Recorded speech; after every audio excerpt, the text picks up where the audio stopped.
Bonjour, bonjour, j'espère que tu vas bien aujourd'hui. Donc moi j'ai eu un week-end très intense, du coup je n'ai pas fait de live hier, j'ai fait autre chose et donc j'en profite aujourd'hui. Je reste toujours dans le même état d'esprit, sans rien préparer, je t'envoie, voilà, ce qui est présent. Depuis quelque temps, je découvre... alors, tu sais que j'adore le dessin, hein, je fais toujours des mandalas, etc. Je trouve que c'est pour moi de l'art-thérapie et qui permet d'exprimer ses émotions à travers un crayon, un dessin, de se poser. C'est un instant pour moi, c'est un instant pour soi, c'est de la détente créative qui fait partie aussi pour moi du développement personnel, qui est pour moi le développement personnel, la connaissance de soi à travers, donc là, entre autres, l'outil, le dessin. Et là, je suis en train de me former à une technique qui s'appelle neurographique. Ce sont des dessins neurographiques. Je lis en même temps ce que j'ai affiché, parce que là, du coup, j'ai pas préparé, mais j'avais affiché le site de Neurographica. C'est une méthode qui unifie donc le dessin abstrait, les neurosciences et le travail sur le subconscient. En gros, là, voilà ce que ça peut donner quand on travaille sur des sujets, une thématique donnée.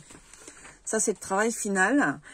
Les neurones, le neurone, c'est ce qui transmet les messages entre le cerveau et les autres parties du corps. Il est à la base du système nerveux. L'art graphique, c'est l'expression artistique des images, des formes et des mots. Et la combinaison des deux a fait une méthode qui s'appelle Neurographica. Voilà, donc la Neurographica, ça fait pratiquer la motricité fine qui est en lien direct avec le cortex cérébral, responsable des fonctions psychiques supérieures. Le feutre devient un véritable outil de travail de la plasticité cérébrale. Graphiquement, Neurographica ressemble même aux neurones et synapses de notre cerveau. Voilà, donc en fait, c'est un travail global qui crée une connexion entre le mental et le corps en agissant sur les trois niveaux, donc le physique, l'émotionnel et le mental.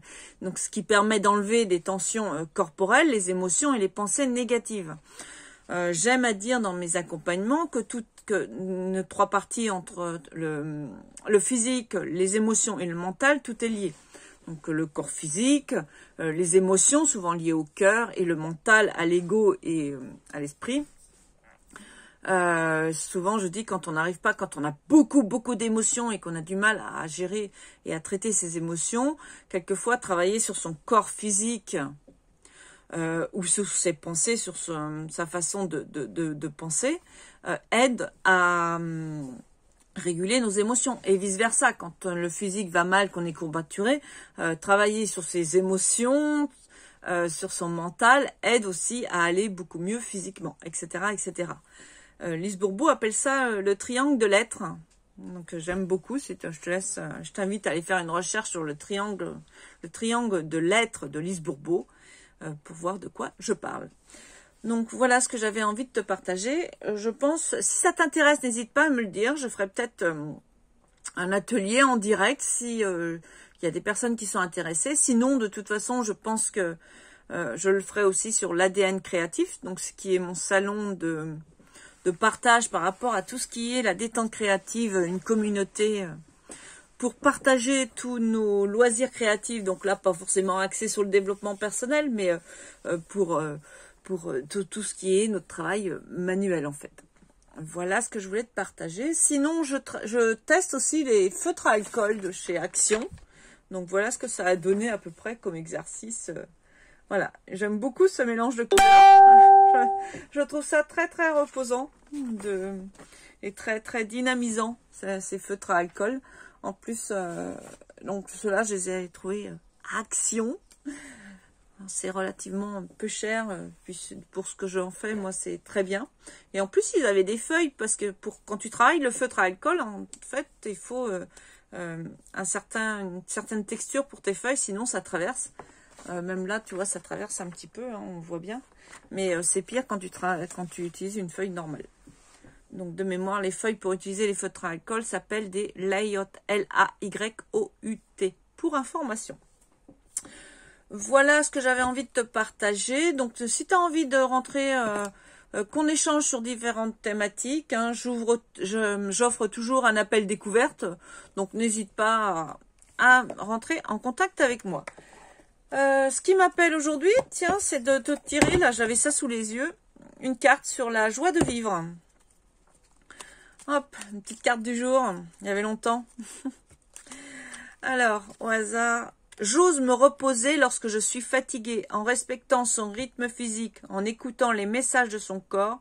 On fait la paix avec lui et on le considère comme ce qu'il est, notre meilleur ami, l'agent indispensable de notre bien-être et de notre joie.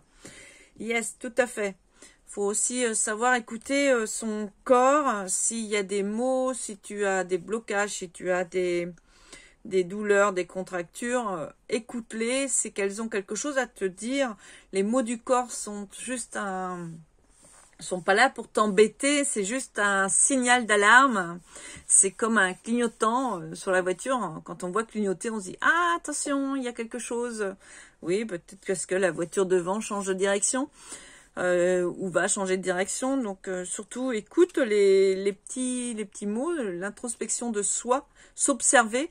D'ailleurs, dans le Neurographica, il y a toute une partie d'observation de soi pendant il y a plusieurs étapes, selon les algorithmes qu'on choisit, il y a plusieurs étapes et ça passe ça passe par l'observation de soi, donc de ses émotions, de son ressenti physique, de ses pensées, toujours liées au physique, au mental et puis à l'émotionnel.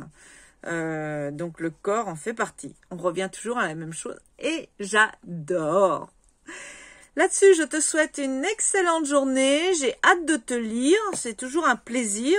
Même si c'est juste pour dire bonjour, ok, merci, top, ce que tu veux. Mais tout un commentaire pour m'inciter à continuer. C'est une forme de reconnaissance et je l'accepte, cette reconnaissance. Je suis en demande de reconnaissance là. Voilà, eh bien je te souhaite une excellente journée, plein de bonnes choses à toi, dans la joie et la bonne humeur. Je t'invite vraiment à prendre soin de toi et je te dis une prochaine vidéo, je sais pas quand. Bye bye.